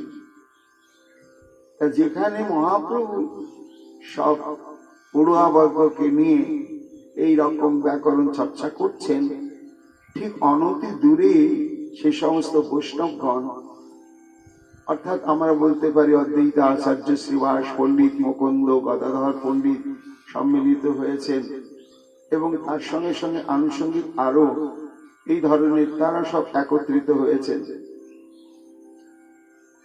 টুকরো টুকরো কথাও কানে আসছে। নিমাই পণ্ডিত কোন বিষয়বস্তুর উপরে কি সিদ্ধান্ত, কি সূত্র ব্যাখ্যা করছেন, এখানে ভাগবতী কথার ফাঁকে ফাঁকে ওইসব টুকরো টুকরো কথাগুলো কানে আসছে। দূরে থাকে প্রভুর ব্যাখ্যা, ব্যাখ্যান সবে শোনে, হরিষ বিষাদ সবে ভাবে মনে মনে। মহাপ্রভু তো নিজের ভাব নিয়ে রয়েছেন, তাকে কে দেখছেন আর তার কথা কে কানে নিচ্ছেন, তাকে দেখেই কে কি ভাবছেন আর তার কথা কানে নেই কে কি ভাবছেন, মহাপ্রভুর তো ভ্রুক্ষেপ নেই। মহাপ্রভু তো নিজ আনন্দে রয়েছেন। কিন্তু ওই সমস্ত বৈষ্ণবগণ তারা ওই কৃষ্ণ কথা আলাপন স্তব্ধ হয়ে যাচ্ছে। ইস, ওই নিমাই পণ্ডিত না, কি অদ্ভুত বিচার বুদ্ধি! এই বুদ্ধি বিচার দিয়ে যদি সাধ্য সাধন তত্ত্ব বিচার করতে পারত, তাহলে মানুষকে যুক্তি তর্কের দ্বারা অনায়াসে কৃষ্ণ ভজনে প্রতিষ্ঠিত করতে পারত, যেটা আমরা পাচ্ছি না, আমরা পারবো না, আমাদের সে জ্ঞান নেই। কিন্তু দেখো কেমন অদ্ভুত, এত তত্ত্বজ্ঞান যা কখনো হয় না, কিন্তু এই জ্ঞানটা ভগবত প্রসন্ন শূন্য হয়ে আছে। আর এই জ্ঞান যেন যোগ্য পাত্রেই অবস্থান করছে, এইসব তাদের আলোচনা। হরিশ কেন না, তারা দেখতে পাচ্ছে মহাপ্রভুর মধ্যে একটা সম্ভাবনা। আর বিষাদ কেন, সময় নষ্ট হচ্ছে। এখনো নিমাই পণ্ডিত একটু ভক্তি রাজ্যে প্রবেশ করলো না, হয়তো যখন প্রবেশ করবে তখন সমাজ আরো পাল্টে যাবে, তখন হয়তো এই সমাজকেও পরিবর্তন আর করতে পারবে না। এখনই যদি সে ভক্তি রাজ্যে প্রবেশ করত, তাহলে এই বয়স, এই মেধা, এই বুদ্ধিবৃত্তি এবং এই যুক্তি তর্কের ক্ষুরধার ব্যাখ্যা বিশ্লেষণ সমাজের পরিবর্তন সাধন অনায়াসই হতো। এইসবই তারা বলে। কেহ বলে হেন রূপ, কেহ বলে হেন রূপ বিদ্যা যার, না বুঝিলে কৃষ্ণ নহে কিছুই উপকার। কেউ সমর্থন করে বলছে, হ্যাঁ ভাই ঠিকই বলেছে, এত রূপ, বাগানের ফুলটা খুব সুন্দর হয়ে প্রস্ফুটিত হয়, তখন যিনি ভক্ত কি ভাবেন, এই সর্বশ্রেষ্ঠ সুন্দর ফুলটা যদি ভগবানের চরণে অর্পিত হতো, তাহলে সৌন্দর্য, এর সৌগন্ধটা সার্থক হতো। ঠিক মহাপ্রভুকে নিয়ে বৈষ্ণবগণের ওটাই শুধু চিন্তা, ওই চিন্তা। কেহ বলে হেন রূপ বিদ্যা যা, যেমন রূপ তেমনি বিদ্যা, না বুঝিলে কৃষ্ণ নহে কিছু উপকার। সবে বলেন ভাই উহানে দেখিয়া, ফাঁকে জিজ্ঞাসার ভয়ে যাই পলাইয়া। কোন বৈষ্ণব বলছেন, বাবা রে বাবা, আর বলো না, ওকে দেখে বুক ধড়ফড় করে, দেখলে সম্মান করে, তাচ্ছিল্য করে না, কিন্তু এমন ফাঁকে জিজ্ঞাসা করবে, ব্যাকরণের হোক আর সংস্কৃত যে কোনো বিষয়, পাঠ্য বিষয়েরই কূট প্রশ্ন সিদ্ধান্ত জিজ্ঞাসা করবে, উত্তর দিতে হিমশিম। যদিও বা উত্তর দেয়া যাবে, তো সেটাকে বিচার বিশ্লেষণ করে খণ্ডন করে বসে থাকবে। এই জন্যই পালিয়ে পালিয়ে বেড়ায়। কেউ বলে ডাকা হইলে না দান এরিয়া, মহাদানী প্রায় যেন রাখেন ধরিয়া। কোন বৈষ্ণব বলছেন, হ্যাঁ গো ঠিকই বলেছ, পালাতে পালাতে যদি একবার সামনে পড়ে যায় আর আটকে দেয়, ওর হাত থেকে আর পালাবার কোন উপায় নাই। যেমন মহাদানী, মহাদানী বলতে প্রাচীন কালে সব দানি থাকতো রাস্তায় রাস্তায়। কেন না, রাজা বা জমিদারগণ পথিকদের নিরাপত্তার জন্য, বিশ্রামের জন্য সব নির্দিষ্ট পথ দায়িত্ব দিতেন কোন যোগ্য ব্যক্তিকে, যে তুমি এত ক্রোশ পথ রাস্তা ভেঙে গেলে ঠিক করবে, গাছ লাগাবে, মাঝে মাঝে বিশ্রামাগার, সেখানে জল ইত্যাদির ব্যবস্থা রাখবে, যেমন দূরের পথিকবৃন্দ একটু বিশ্রাম করতে পারে, একটু পিপাসায় জল পায়, এসব করবে। আর চোর ডাকাত গুন্ডা বদমাস দ্বারা যেন কোনো পথিক আক্রান্ত না হয়, এইসব দায়িত্ব তুমি পালন করবে। এর জন্য তুমি পথিকদের কাছ থেকে একটা পথ কর নেবে, যে এই রাস্তাটা তুমি নিরাপদে যাচ্ছ, ক্লান্ত হয়ে গেলে তোমাকে বিশ্রামাগারের ব্যবস্থা করা হয়েছে, জল রাখা হয়েছে, এর জন্য তোমাকে কিছু কর দিতে হবে। তারপরে পাহারা দেওয়া হচ্ছে, চোর ডাকাত গুন্ডা বদমাস যাতে কোনো অনিষ্ট সাধন না করে, সর্বস্ব হরণ করতে না পারে, এর পেছনে তো খরচা রয়েছে। আর এই পথটাকে তুমি ব্যবহার করছো রাজপথ, এই জন্য কিছু পথ কর দিতে হয়। এই পথ কর গ্রহণ করবার জন্য একটা নির্দিষ্ট দূরত্বের মাঝে মাঝে ঘাঁটি থাকতো, আর সেখানে পথিককে ধরা হতো, ওই করটা আদায় করা হতো। পালিয়ে যাওয়ার কোনো উপায় ছিল না। প্রাচীনকালে তাদেরকে বলা হতো মহাদানী। কোন বৈষ্ণব বলছে, যেন দান ঘাটের দানি নিমায়, রাস্তার সামনে পড়ে গেলে আটকে দিল। কেহ বলে ব্রাহ্মণের শক্তি অমানুষী, কোন মহাপুরুষ বা হয় হেন বাসী। নানা রকম অনুভব। কেউ বলে, আর শুধু তাই নয় ভাই, আমি দেখি পণ্ডিত নবদ্বীপের জন্মাবধি আমরা বহুই দেখছি, কিন্তু নিমাই পণ্ডিতের যে পাণ্ডিত্য, এটা মনুষ্য বুদ্ধিজাত নয়, এ কোন ভগবত কৃপাপ্রাপ্ত প্রেরিত কোন পুরুষ হবে।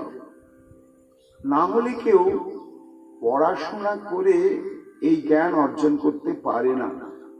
এই জ্ঞানটা এর অন্তরে পূর্ব থেকেই ছিল, এ সাধারণ নয়, এ কোন মহাপুরুষই হবে।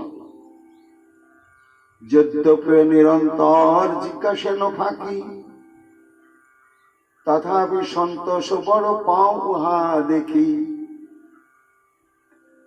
হ্যাঁ, উত্তপ্ত করে ফাঁকি জিজ্ঞাসা করে করে, কিন্তু তবু ওকে দেখলে বিরক্তি আসে না, একটা ভক্তি শ্রদ্ধায় আসে। কি আছে ওর মধ্যে কে জানে। মনুষ্যের এমনও পাণ্ডিত্য দেখি নাই, কৃষ্ণ না ভজনে সবে এই দুঃখ পায়। সবার শেষ কথা, আহারে এত জ্ঞান, এত শক্তি, এত রূপ, এত যৌবন, সবই ব্যর্থ হচ্ছে কৃষ্ণানুশীলন বৃত্তি রেখে। আর এটি তো উপযুক্ত সময়।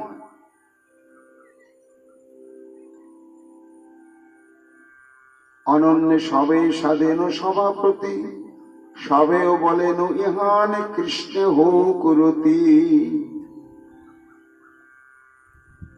মানব জীবনের সার্থকতা তো একমাত্র কৃষ্ণানুশীলনেই। আর এই কৃষ্ণ ভজন করতে গিয়ে মানুষের বাধা তো তার কর্মফল। কে এমন দরিদ্র ঘরে জন্মগ্রহণ করলো, কি এমন নিচু কুলে জন্মগ্রহণ করলো, কি এমন একটা নিকৃষ্ট পরিবেশে জন্মগ্রহণ করলো যে কৃষ্ণ ভজনের প্রয়োজনীয়তা বোধ তার অন্তরে জাগলই না। আবার যদি কারোর জাগলো, তা পরিবেশ পরিস্থিতির ক্ষেত্রে সে সেটি পূর্ণ রূপ ধারণ করতে পারল না। কিন্তু মহাপ্রভুর ক্ষেত্রে, নিমাই পণ্ডিতের ক্ষেত্রে এটি পরিপূর্ণ। আর এই দুর্লভ মানব জন্ম, এটি একমাত্র প্রাপ্ত হওয়া হয়েছে কৃষ্ণানুশীলনের জন্যই। কিন্তু সেই পথে কিছুতেই এগোচ্ছে না, এর জীবনটাই তো ব্যর্থ। এখন বৃন্দাবন দাস ঠাকুর বলছেন, এরা তো বৈষ্ণব, এরা তো কৃষ্ণানুশীলন শুরুই করেছেন, শুধু নিজেরা করেন, তাদের এই ভজন জনমানসে প্রচারিত হচ্ছে না। ভজন তত্ত্বজ্ঞান শূন্য মানুষ ত্রিতাপ জ্বালায় দগ্ধীভূত হচ্ছেন, এটাই তাদের দুঃখ। আর এই ভজন সমগ্র সমাজে প্রচার করবার একটি লক্ষণ, যোগ্যতাই দেখছেন সবাই নিমাই পণ্ডিতের মধ্যে। এবং মানব জীবনের এটি তো মুখ্য কর্তব্য।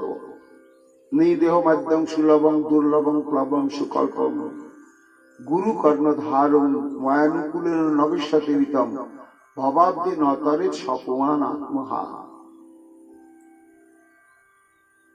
উদ্ধবকে বললেন ভগবান শ্রীকৃষ্ণ যে দেখো সুকল্পম, এই ভগবান মানব দেহটাকে এমন অদ্ভুত কৌশলে নির্মাণ করেছেন, সুপরিকল্পিত। মানুষের দেহের গঠন, সমস্ত ইন্দ্রিয়ের বৃত্তিগুলো এমন পরিকল্পিত ভাবে অদ্ভুত, এবং এটি হচ্ছে নিশ্চিত যে মানব দেহের দ্বারাই একমাত্র ভবসিন্ধু অতিক্রম করা যায়, আর অন্য কোন দেহের দ্বারা কখনো সম্ভব নয়। তা হে উদ্ধব, এই 84 লক্ষ প্রকার মানব দেহের মধ্যে, জীব দেহের মধ্যে সৃষ্ট হচ্ছে একমাত্র মানব। এটি হচ্ছে ভব সমুদ্র অতিক্রমের সুদৃঢ় নৌকা। আর এটি জীব মনে করে আমি মানুষ হয়েছি, মরার পরে বোধহয় আবার মানুষ হব। কিন্তু না না না না, কোটি কোটি জন্ম এইভাবে 84 যোনি ভ্রমণ করতে করতে করতে করতে উদ্ধব যখন কোন সাধুর কৃপা দৃষ্টি পড়ে, কেমন এই যে দৃষ্টান্ত এখানে, আরে নিমাই পণ্ডিত হরি ভজন করুক বা না করুক, তাতে তো তোমাদের ভজন সাধনের হানি বা বৃদ্ধির কোন সম্পর্ক নেই, আছে কি? নিমাই পণ্ডিত যদি প্রাণ ভরে কৃষ্ণ ভজন করেন তাহলে এদের ভজন বাড়বে, আরো ভজন করছে না বলে কমবে, কোন সম্পর্ক নেই। কিন্তু তবুও তারা নিমাই পণ্ডিতের প্রতি কেমন কৃপাবান হয়ে গিয়েছে। তাহলে একটু কৃষ্ণ ভজন যদি করত, কৃষ্ণ ভজন যদি করত, সেটি বলছেন ভগবান উদ্ধবকে যে হে উদ্ধব, এইভাবে কর্মফল ভোগ করতে করতে কোন জীব অজ্ঞাত কারণে কোন সাধুগুরু বৈষ্ণবের কৃপা দৃষ্টির পথে এসে যায়, তখন সে বলে আহারে একটু যদি ভজন সাধন করত। এই যে সাধু কৃপা দৃষ্টি যখন কোন জীবের উপরে পতিত হলো, সঙ্গে সঙ্গে আমি ছুটে এসে তাকে মানব দেহ প্রদান করে দিই। আমি নিজেও পারি না যতক্ষণ সাধুর কৃপা দৃষ্টি না পড়ে, তখন আমি তাকে মানব দেহ প্রদান করি এবং মনে করি যে এবার আমার ভজন সে করবে। এই জন্য মানুষ মনে করে যে এটা সুলভ, কিন্তু সুলভ নয়, দুর্লভম। এবং শুধু মানব দেহ দিয়ে আমি ক্ষান্ত হই না, গুরু কর্ণ ধারণ, আবার সেই মানব দেহরূপ তরি চালনার জন্য আমি গুরু রূপেই জীবের দ্বারে গিয়ে প্রকটিত হই। কারো প্রতি ভগবানের উপেক্ষা নেই, অন্তর্যামী রূপে, গুরু রূপে, বৈষ্ণব রূপে তিনি রয়েছেন। এইবার যে জীব এই গুরুদেবকে নিজের দেহ তৈরিতে সুপ্রতিষ্ঠিত করে নাম সংকীর্তনাদি ভজন ক্রিয়ার দ্বারা এই ভবসমুদ্র অতিক্রম করবার জন্য সচেষ্ট হলো না, কিন্তু বর্ণাশ্রম ধর্ম অনুশীলন করলো পরিপূর্ণভাবে, সপমান আত্মহা। চতুর্বর্ণাশ্রমে যদি কৃষ্ণ নাহি ভজে, স্বধর্ম আচরি তবু নরকেতে মজে। যার জন্যই নরতনুই হচ্ছে ভজনের মূল। তা এই এত সুন্দর, এত যোগ্যতা প্রাপ্ত হয়ে নিমাই পণ্ডিত হরিভজন থেকে উদাসীন। সবে বলে ইহান কৃষ্ণে হোক রতি, দণ্ডবত হয়ে সবে পড়িলা গঙ্গারে, সর্বভাগবতে মেলি আশীর্বাদ করে। বৃন্দাবন দাস ঠাকুর বলছেন, আহা, মহাপ্রভুর মধ্যে ভক্তির মহা উদ্বোধন ঘটুক, তার শুভ কামনা কেমন ভাবে বৈষ্ণবগণ করছে না। প্রত্যেকদিন তো এইরকম আলোচনা করেনি, করতে করতে কেউ কেঁদে ফেলেন, কেউ আবার হাত তুলে কাঁদতে কাঁদতে বলেন, হে গোবিন্দ, হে গোবিন্দ, তুমি নিমাই পণ্ডিতের অন্তর একটু ভক্তি সঞ্চার করো। এতই মহাপ্রভুর জন্য সবার ব্যাকুলতা। তারপরে হঠাৎ মনে হলো যে ওহো, আমরা তো এমনি বলি, এমনি বললে তো হবে না, প্রভুর চরণে নিবেদনটা সম্যক ভাবে রাখতে হবে। তা প্রভুর চরণ পাবো কোথায়? না ওই যে গঙ্গার এক নাম বিষ্ণুপদী।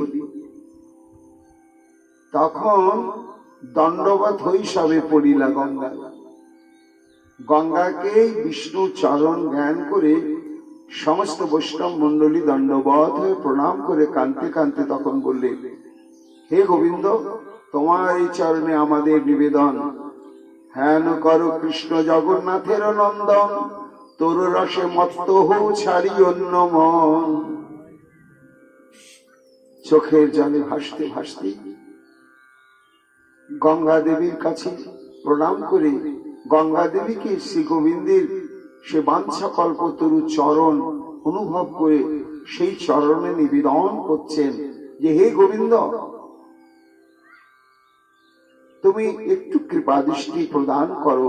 এই জগন্নাথ নন্দন, জগন্নাথ মিশ্রের পুত্র এই বিশ্বম্ভর বা নিমাই পণ্ডিতের উপরে।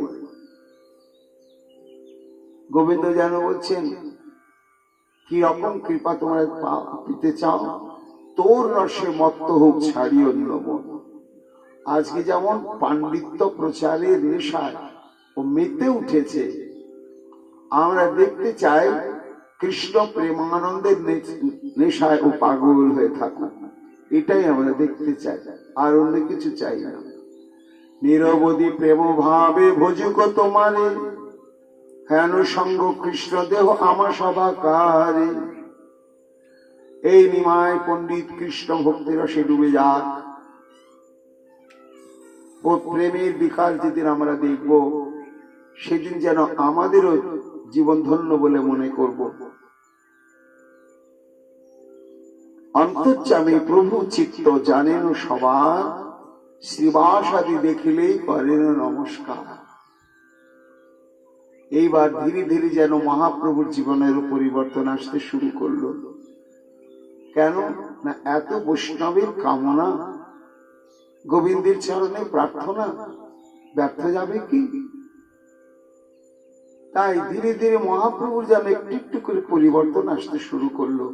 বৈষ্ণবদের দেখলে শুধু আর ফাঁকে জিজ্ঞাসা নয়, এবার শ্রদ্ধা সহকারে যেন প্রণাম,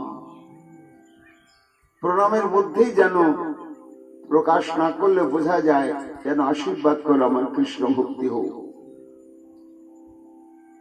অন্তর্যামী প্রভু চিত্ত জানেন সবার, শিবাসাদি দেখলি করেন নমস্কার।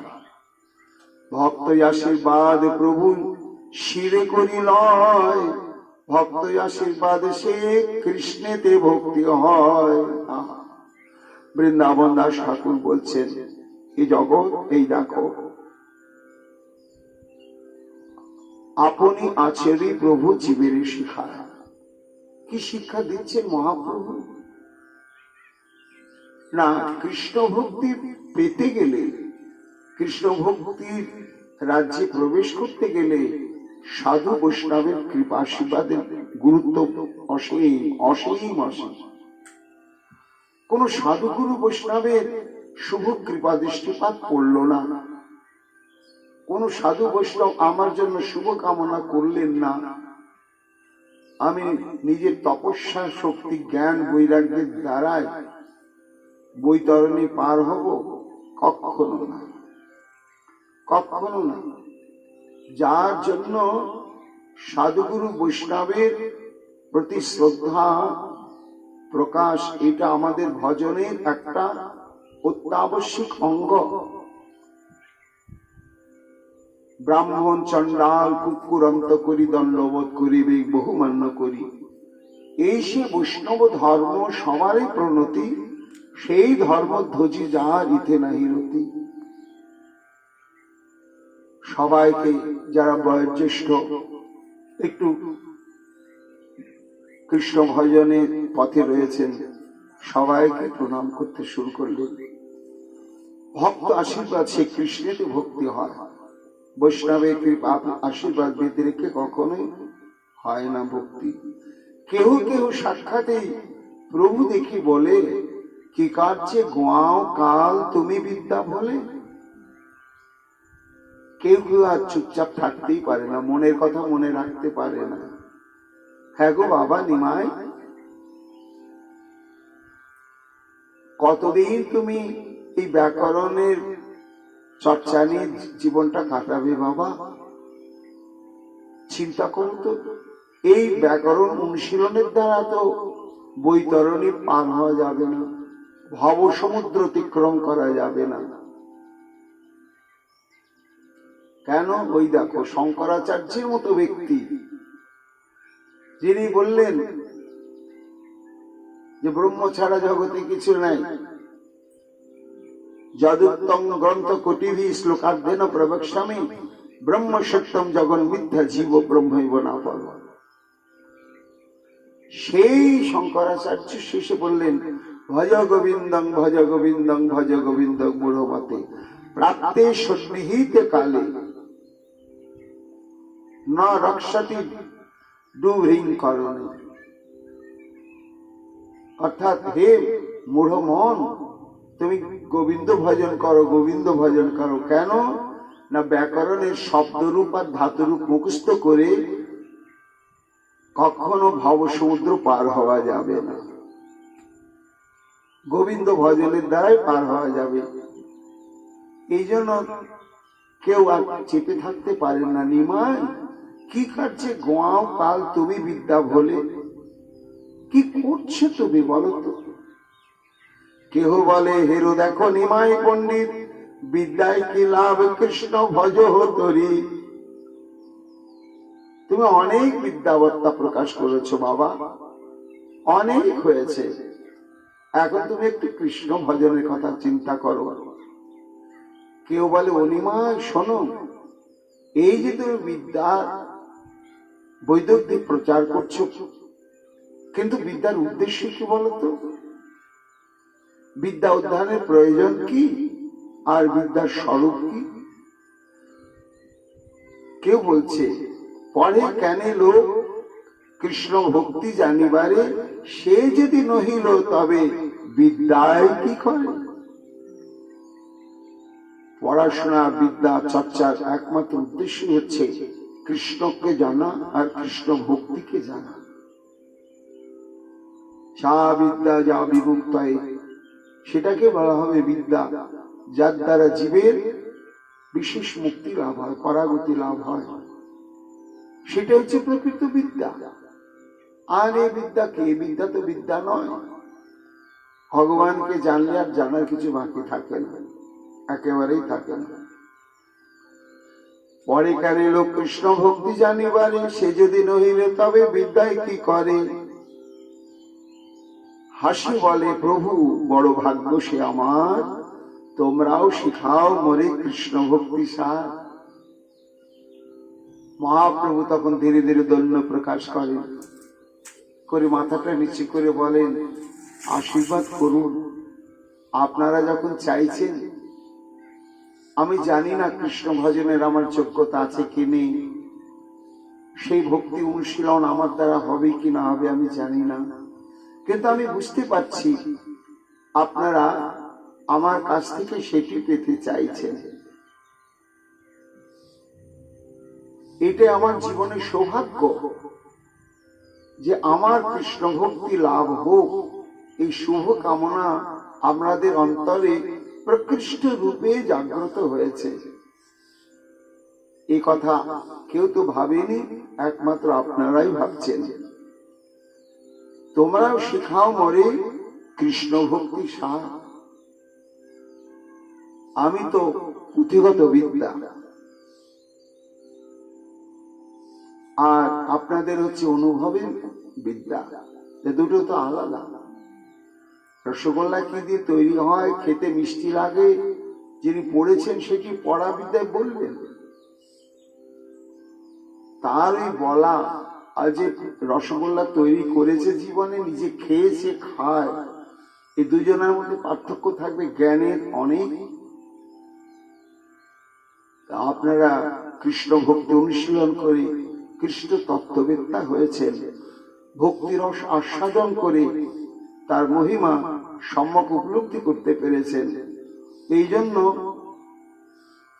আপনাদের এই সিদ্ধান্তটি যথার্থ।